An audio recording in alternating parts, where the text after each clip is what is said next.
Hello everyone, good morning everyone. CVNIS academy में आप सभी लोगों का स्वागत है। एक बार पुनः मैं आप सभी लोगों के समक्ष प्रस्तुत होने जा रहा हूँ the constitution of India, Bharat का संविधान। और इसका भी बेसिकली एक पार्ट है जो कह सकते हो आप प्रीएम्बल। प्रीएम्बल क्या है, स्पेशली अगर हम पहले डिस्कस करेंगे अबाउट द प्रीएम्बल। ठीक है, प्रीएम्बल क्या है, इसको बोलते हैं प्रस्तावना। ठीक है, तो प्रस्तावना के बारे में अगर हम बात करें तो भारतीय संविधान में जो प्रस्तावना है, मुझे यकीन है, भरोसा है कि ज़्यादातर लोग ये गलती करते हैं कि वो प्रियम्बल को सीधा स्किप करते हैं और सीधे वो पढ़ना चाहते हैं, समझना चाहते हैं जो भारतीय संविधान है उसको। ठीक है, तो मुझे पता है, ठीक है, आप समझ भी सकते हैं, नहीं भी समझ सकते हैं, या फिर कन्फ्यूज़ हो सकते हैं। तो आप इन सभी कन्फ्यूजन से अगर अपने आप को बचाना चाहते हैं, बचना चाहते हैं, तो बेहतर होगा कि आप प्रीएम्बल को पहले एक बेहतर तरीके से समझ रखें। इसके ऊपर कुछ क्वेश्चंस भी मैं डिस्कस करूंगा, क्वेश्चंस को समझें। आफ्टर दैट आप भारतीय संविधान को इतने बेहतरीन तरीके से समझ जाओगे कि फिर कभी किसी भी तरीके की डिफिकल्टी फेस नहीं करना पड़ेगा। क्लियर? सो बिना देरी किए हम पहले discuss, first of all as it is हम प्रीएम्बल को रीड करेंगे। ठीक है, प्रीएम्बल ऑफ इंडियन कॉन्स्टिट्यूशन। ठीक है, बहुत ही इंपॉर्टेंट पॉइंट है, बट मोस्टली लोग इसको स्किप करते हैं। ठीक है, सो we the people of India, we the people of India having solemnly resolved to constitute India into a sovereign, ध्यान दीजिएगा वर्ड पे, sovereign, socialist, secular, democratic republic and to secure to all its citizens, okay, citizens में what आप देखोगे पहले justice, social, economic and political, liberty of thought, expression, belief, faith, worship, equality of status and of opportunity, and to promote among them all fraternity, assuring the dignity of the individual and unity and integrity of the nation. Okay, in our constituent assembly, this 26th day of November 1949, do hereby adopt, enact and give to ourselves this constitution. Okay, ये literal word से जैसा मैंने as it is read किया, but अब हम discuss करेंगे इसके सारे पहलुओं के ऊपर एक एक करके। आप देखोगे इसकी अंडरस्टैंडिंग बहुत ही बेहतरीन हो जाएगी। ठीक है, be the people of India, इसके कहने का मतलब, देखो मेरा लैंग्वेज इस पूरे सेशन के दौरान बाइलिंगुअल रहेगा, don't worry about that. Okay, so people of India मतलब हम भारत के लोग। क्या आगे देखेंगे कि जो रिजॉल्व करता है, इसमें लेके चलता है अपने साथ में, वो कॉन्सेप्ट मैं दे रहा हूँ यहाँ से आपको, SSDR concept, SSDR concept. One of them sovereign, second socialist, third secular and fourth democratic and the fifth will be Republic. Okay, अब इन सभी वर्ड्स का मतलब क्या होता है आपको इसको समझना होगा। सॉवरेन क्या होता है, सोशलिस्ट क्या होता है, सेक्युलर क्या होता है, डेमोक्रेटिक क्या होता है, रिपब्लिक क्या होता है। ठीक है, इसको अगर आप समझते हैं तो फिर बाकी सारी चीज़ें बहुत ईजी हो जाती हैं। Sovereign means what? सॉवरेन का मतलब होता है, सॉवरेन को आप बोल सकते हो हिंदी में संप्रभुता, संप्रभु। और संप्रभु कौन है? जिसके आंतरिक और बाह्य मामलों में किसी भी प्रकार का कोई इंटरवेंशन नहीं है, कोई हस्तक्षेप नहीं है। किस मामले में? डिसीजन लेने में, मतलब वो फ्रीली डिसीजन ले सकता है। ऐसा अगर एक कोई कंट्री सॉवरेन कंट्री है, then it will take the decision by own. ठीक है, पहला पॉइंट। सेकंड पॉइंट, और ये SSDR आप ऐसे याद रख लेना। ठीक है, ये इंपॉर्टेंट है और ये सारे वर्ड्स आपको पूछे जा सकते हैं मीनिंग के साथ में, इसका सीक्वेंस भी इवन पूछा जा सकता है। ठीक है, तो याद रखना SSDR। सेकंड वर्ड है socialist. Socialist means what? Socialist का मतलब होता है कि जो मीन्स ऑफ प्रोडक्शन है, ठीक है, जो उत्पादन के साधन हैं या जो उसके अर्थव्यवस्था के ऊपर जो कंट्रोल है, वो किसी भी इंडिविजुअल का नहीं होगा, बल्कि अगर सोशलिस्ट कंट्री है तो वहाँ पे गवर्नमेंट के साथ साथ इंडिविजुअल दोनों का उसमें एक मतलब इंपॉर्टेंस होता है, दोनों का इन्वॉल्वमेंट होता है। ठीक है, सोशलिस्ट हो गया। सेक्युलर की बात करेंगे तो सेक्युलर की बात अगर हम कर रहे हैं तो सेक्युलर मीन्स व्हाट? अगर इंडिया एक सेक्युलर कंट्री है, देन सेक्युलर होने के नाते यहाँ पे कोई भी ऑफिशियल रिलीजन नहीं होगा, कोई भी ऑफिशियल रिलीजन नहीं है। मतलब आप देखोगे औपचारिक धर्म नहीं होता है किसी भी राष्ट्र का, तो आप बोल सकते हो उसे एक सेक्युलर कंट्री कह सकते हो। ठीक है, next point will be democratic. As you know that democracy, तो डेमोक्रेसी से डेमोक्रेटिक बना। डेमोक्रेटिक मतलब लोकतंत्र, लोकतांत्रिक। और आपको पता है पिछले लेक्चर में मैंने अब्राहम लिंकन का स्टेटमेंट बताया था, मतलब democracy is for the people, of the people and by the people. तो डेमोक्रेटिक मतलब लोकतंत्र, लोकतांत्रिक देश। और लोकतंत्र में रूल ऑफ पीपल होना चाहिए, रूल ऑफ पीपल। क्लियर? तो ये डेमोक्रेटिक भी हो गया। और इसमें फिफ्थ पॉइंट है रिपब्लिक। रिपब्लिक का हिंदी मतलब तो गणराज्य होता है, गणतंत्र होता है। और आपको पता है हम 26 ऑफ जैन को क्या मनाते हैं? रिपब्लिक डे मनाते हैं, गणतंत्र दिवस मनाते हैं। ठीक है, लेकिन यहाँ गणतंत्र का, रिपब्लिक का मतलब क्या होता है? जो हेड ऑफ द स्टेट होगा, head of state should be elected, neither selected nor nominated. Clear? Head of state should be nominated. Clear रहेगा पॉइंट? मतलब ये 5 वर्ड आपको जो मैंने क्लियरिटी के साथ बताया, वो क्लियर हो गया होगा। और आगे बढ़ते हैं। यहाँ पे अगर आपसे क्वेश्चन करता है, UP PCS का ये क्वेश्चन रहा है पिछले वर्षों में, गत वर्षों में पूछा गया था कि जस्टिस लिबर्टी एंड इक्वालिटी कितने कितने तरीके का है, ठीक है, या फिर इसका सीक्वेंस क्या है, पहले लिबर्टी है या जस्टिस है या इक्वालिटी है. You have to maintain the order in a proper order, okay, so that we have to remember at this point justice, after that liberty, and then equality. And how many kinds of justice? 3 kind of justice: social, economic and political. Mention it. 3 तरह के justice, न्याय की बात की गई है, सामाजिक, आर्थिक और राजनीतिक. इसी के साथ देखोगे आप लिबर्टी की बात करें तो लिबर्टी ऑफ थॉट, पहला liberty of expression, belief, faith, worship, यानी कि जो स्वतंत्रता है, लिबर्टी है, वो हमारे पास 5 प्रकार की लिबर्टी है. 3 तरीके का न्याय है, 5 प्रकार का स्वतंत्रता है. और हम बात करें इक्वालिटी की तो एक तो ये स्टेटस और एक अपॉर्चुनिटी, इन 2 चीज़ों के बारे में ये बात करता है, ठीक है. बेसिकली आप देखोगे इस चीज़ को. आगे बढ़ें. और किस चीज़ के प्रमोशन की बात करता है ये प्रमोट एमंग देम ऑल, सभी की बात करता है, किसी एक की बात नहीं करता है.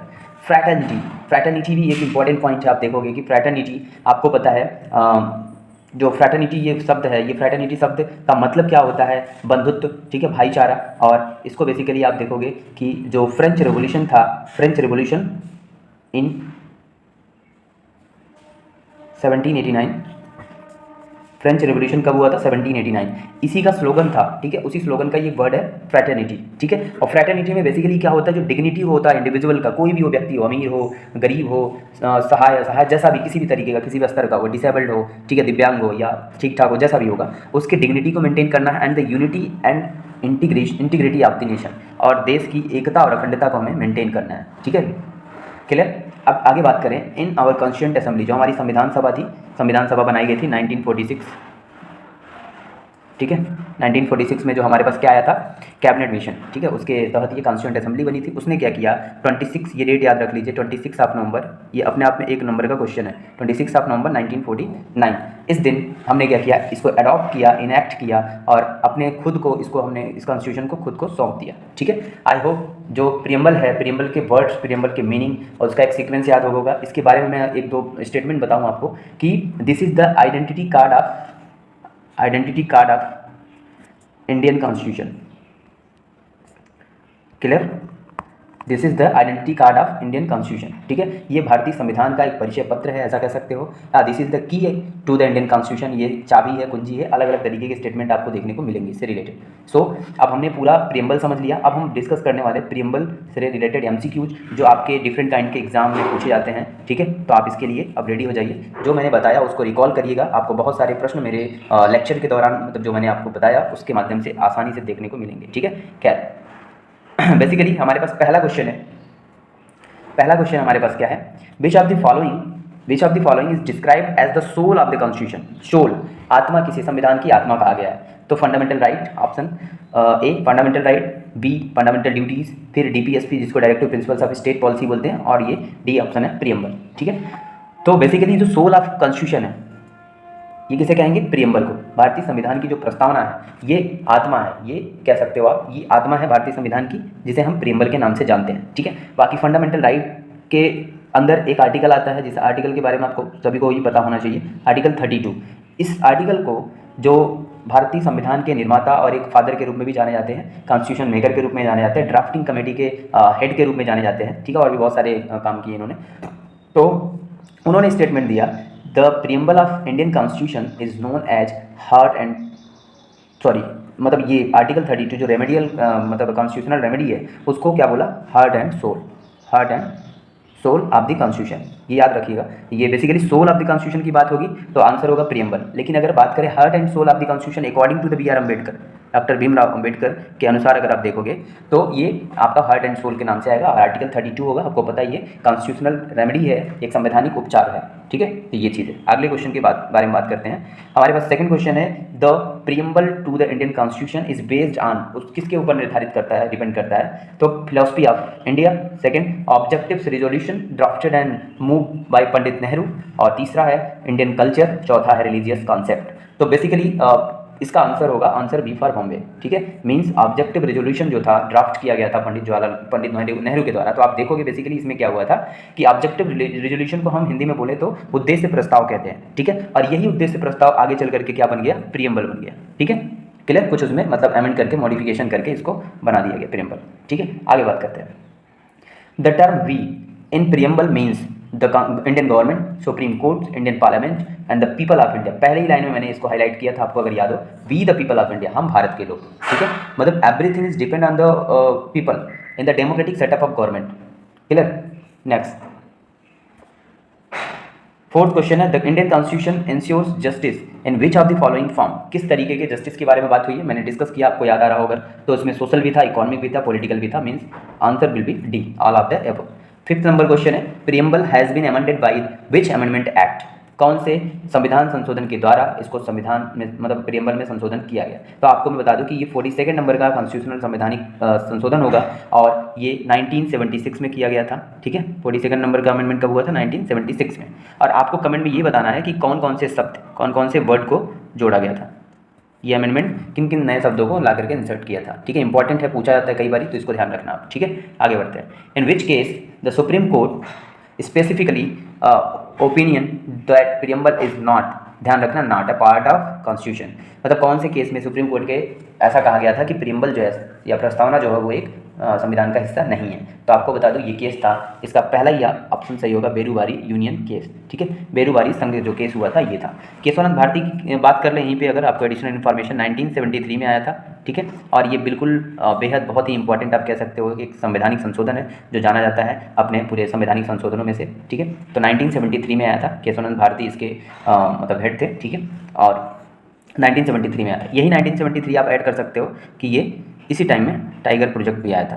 तो ये केस भी टाइगर जैसा ही है, तो ध्यान रखना इस चीज़ को, दोनों को कोरिलेट कर लेना आप। देखिए अगला क्वेश्चन ही उसी पे डिपेंड है। In which case the supreme court rejected the earlier opinion and held that preamble is an integral part of the constitution, ठीक है। मतलब किसमें सुप्रीम कोर्ट ने रिजेक्ट किया ओपिनियन को, जो पहले का ओपिनियन था, जो बेरूबारी केस में कहा था कि प्रीएम्बल जो है एक संविधान का हिस्सा नहीं है, उस चीज़ को सुप्रीम कोर्ट ने खारिज किया, निरस्त किया, और अब बताया कि preamble is an integral part of the constitution. समझ में आ रही बात। तो इसमें आपका होगा केशवानंद भारती केस 1973, तो समझ में आ गया होगा क्या इंपॉर्टेंट है। बेरूबारी केस इसने कहा कि नहीं है, इसने कहा कि है, ठीक है, येस और नो, ठीक है। Question number 8, the preamble states that the constitution derives its authority from. Option A Indian culture, option B government of India, option C the people of India. देखो, और ऑप्शन डी प्रिंसली स्टेट। तो आपको मैंने बता दिया कि डेराइव्स कैसे हुआ है, पीपल ऑफ इंडिया से, पहली ही लाइन है, याद रखना। क्वेश्चन नंबर 9 है, as per preamble date of adoption of the constitution is, मैंने लिख के बताया था, और यहाँ पे आपको दिख रहा है B for Bombay will be answer 26 of November 1949। Don't be confuse in this year, okay. Question number 10, 42nd constitutional amendment act, 42nd constitutional amendment act in 1976 added which of the terms to the preamble. तो basically इसमें आपको term के बारे में बात करूँ तो socialist and secular, ये दो जो शब्द थे इसमें प्रीएम्बल में पहले से नहीं थे, बल्कि इस संविधान संशोधन के द्वारा। सोशलिस्ट का मतलब होता है समाजवादी, ठीक है, समाजवादी, और ये आज की समाजवादी पार्टी से कोरिलेट मत करना, ये अलग आइडियोलॉजी, अलग कॉन्सेप्ट है। और दूसरा पंथ निरपेक्ष, क्लियर, ठीक है, ये दोनों ही होगा सही, इसमें दोनों शब्द जोड़े गए थे। अगला क्वेश्चन हमारे सामने, question number 11, which part of the Indian constitution expressly declares that India is a sovereign socialist secular democratic Republic. तो किसमें डिफाइन है, प्रीएम्बल में। भारतीय संविधान की जो प्रस्तावना है या उद्देशिका जिसको कहते हैं, प्रीएम्बल कहते हैं, उसमें इसके बारे में दिखाया गया है कि ये SSSDR से आप याद कर सकते हो, जो मैंने पिछले पार्ट में ये चीज़ डिस्कस किया था, ठीक है। आगे आते हैं, इकोनॉमिक जस्टिस, इकोनॉमिक जस्टिस के बारे में पूछ रहा है। As one of the objectives of the Indian constitution has been provided in, किस में दिया गया है। तो बेसिकली आप देखोगे जो इकोनॉमिक जस्टिस का उद्देश्य है मतलब भारतीय संविधान में, वो प्रोवाइड करता है कहाँ कहाँ पे। पहला ऑप्शन है प्रीएम्बल एंड फंडामेंटल राइट, और दूसरा प्रीएम्बल एंड DPSP, तीसरा fundamental rights and directive principles of state policy, और चौथा option will be none of the above. तो आंसर क्या होगा, answer will be B for Bombay, the preamble and DPSP, याद रख लेना P प्लस DPSP, ठीक है। ये प्रीएम्बल के साथ साथ DPSP में भी इस बात का जिक्र किया गया है इकोनॉमिक जस्टिस के बारे में, क्लियर। अभी तक में मुझे लगता है कि बहुत सारी चीज़ें क्लियर हो गई होंगी, आगे देखते हैं, ठीक है। यहाँ एक और छोटा सा कॉन्सेप्ट बताऊंगा इस 30 नंबर क्वेश्चन के साथ में। पहले क्वेश्चन सुनिए, the correct sequence of the following words in the preamble is. Correct, जो इसका करेक्ट सीक्वेंस है आपको वही बताना है, मैंने इसीलिए बताया था कि SSSDR तो मैंने बता दिया था, बट करेक्ट सीक्वेंस आप कैसे जानोगे, SSS में कौन सा वाला एस पहले है। तो आपको पता है कि साउथ इंडियन मूवी आप लोग अगर देखते होंगे तो यहाँ वहाँ पे एक आता है NTR करके, याद रखना। तो पहला जब आप वर्ड लिख रहे हो तो ढूंढो जिसमें एस से स्टार्ट हो और N से एंड हुआ हो, यहाँ दिख रहा है आपको, सॉरी यहाँ दिख रहा है आपको लास्ट वाला जो लेटर इसमें N, यहाँ दिख रहा है T, और यहाँ दिख रहा है R। तो ये NTR सीक्वेंस रखना, sovereign, socialist, secular, democratic, Republic, तो DR ही होगा, मीन्स ट्रिपल SDR आपका अब यहाँ पे काम आ सकता है। इस ट्रिपल S को ध्यान रखना, पहले क्या है N है, सेकंड पे क्या है T है और थर्ड पे क्या है R है। Clear. Next, the constitution of which country was the first to begin with a preamble, मतलब पहला कंट्री कौन सा था जिसके संविधान में ये प्रियम्बल शुरुआत की गई, तो वो कंट्री था USA। जैसे वहाँ पे we the people of United States, like that. ठीक है, तो ये याद रखना। ठीक है, आगे बढ़ते हैं। Question number 15, the ideal of justice या आइडिया ऑफ जस्टिस, जिसमें आप देखोगे social, economic and political in the preamble drowse it's inspiration from. ठीक है, तो देखो उसी प्रियम्बल में आइडिया ऑफ जस्टिस की बात अगर कर रहा है, ठीक है, Russian revolution it was held in 1917। ठीक है, 1917 में रूस की क्रांति हुई थी। ठीक है, यहाँ मैंने बात किया फ्रेंच रेवोल्यूशन से फ्रैटर्निटी शब्द लिया गया था जो कि 1789 में हुआ था। यहाँ हम बात करें अगर तो अमेरिकन रेवोल्यूशन का सिविल वार था ये, लीव इट। ठीक है, आगे बढ़ते हैं यहाँ से। 16, question number 16, the ideas of liberty, equality and fraternity, ये तीनों शब्द idea of liberty, equality and fraternity preamble में जो लिया गया है ये फ्रेंच रेवोल्यूशन से लिया गया है। मेरे डिस्कशन में ऑलरेडी आप सुन चुके हैं। ठीक है, आगे बढ़ते हैं। क्वेश्चन नंबर 17 क्या कह रहा है, which of the following is true about preamble, क्या सही है। देखो सबसे आसान चीज़ ये होता है कि आप अपने MCQ टाइप के क्वेश्चन को डील करते समय ये केयरफुल रहो कि क्वेश्चन क्या है, क्या what is the demand of the question, then after you have to look around the options. ठीक है, तो ये चीज़ ध्यान रखना कि इसमें पूछ रहा है कि प्रियम्बल के बारे में क्या सही है। ठीक है, तो देखते हैं वन बाय वन करके। It is a source of power to legislature and source of prohibition upon the powers of legislature, ऐसी कोई बात आपने पढ़ी नहीं है, leave it. It is justiciable और इनजस्टिसिएबल, ये छोड़ दो, कोई ऐसा वो नहीं था। और its provision are enforceable in courts of law.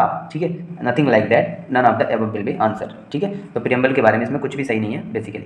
अगला क्वेश्चन हमारे सामने है, question number 18, what does the term secular mean in the Indian context. ठीक है, भारतीय अगर देखेंगे संदर्भ में बात करें तो सेक्युलर का क्या मतलब है, इस टर्म का क्या मतलब है। ठीक है, तो आप देखेंगे ऑप्शन आपको दिखाई पड़ रहे हैं। तो सेक्युलर मैंने आपको समझाया था, all religions are equal in the eye of government, government की आंखों में सारे धर्म एक जैसे होने चाहिए, एक समान होने चाहिए। The state does not uphold any particular religion as its official religion. मैं ये टर्म बस आपको यूज कर दिया था कि कहीं ना कहीं से आपको चीज़ याद रह जाएगी। ठीक है, तो सेक्युलर का मतलब ये होता है, तो this one will be the right answer. ठीक है, next question number 19, 42 constitutional amendment, आपको पता है 1000 बार पूछा जाता रहता है। ठीक है, तो इसमें पूछ रहा है एडेड विच ऑफ द